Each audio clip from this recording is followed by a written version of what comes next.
Bangladesh supreme কোর্টের appeal বিভাগের পূর্ণাঙ্গ বেঞ্চ জনাব এটিএম আজহারুল ইসলাম সাহেবকে সকল অভিযোগ থেকে বেকসুর খালাস প্রদান করেছেন। আজকে থেকে এখন থেকে জামায়াতে ইসলামী সাবেক ভারপ্রাপ্ত সেক্রেটারি জেনারেল জনাব ATM Azharul Islam is an innocent man.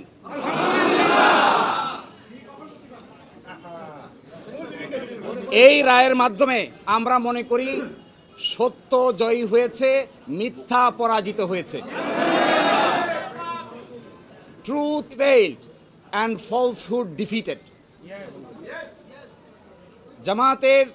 জামাতের এবং বিএনপির 6 জন শীর্ষস্থানীয় নেতৃবৃন্দকে মৃত্যুদণ্ড কার্যকর করা হয়েছে।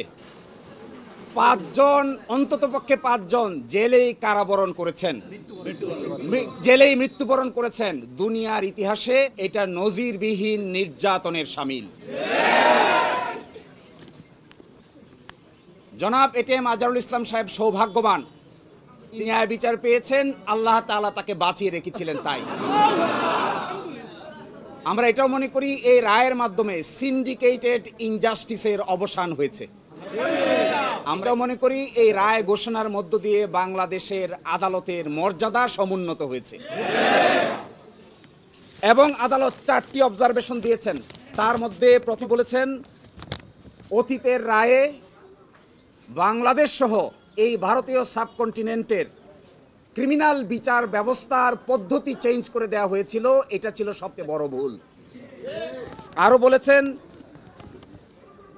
আদালতের সামনে উপস্থাপিত সাক্ষ্য প্রমাণ অ্যাসেসমেন্ট করা ছাড়াই জনাব এটিএম আজহারুল ইসলাম সাহেবকে ফাঁসি দেওয়া হয়েছিল। এবং আরেকটি ইম্পর্টেন্ট কথা বলেছেন যে পৃথিবীর ইতিহাসে এটি একটি ট্র্যাভেস্টি অফ ট্রুথ, অর্থাৎ বিচারের নামে অবিচার।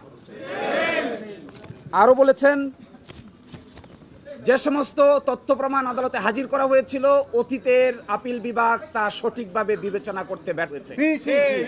ফলশ্রুতিতে আজকে জনাব এটিএম আজহারুল ইসলাম সাহেবকে বেকসুর খালাস প্রদান করেছেন।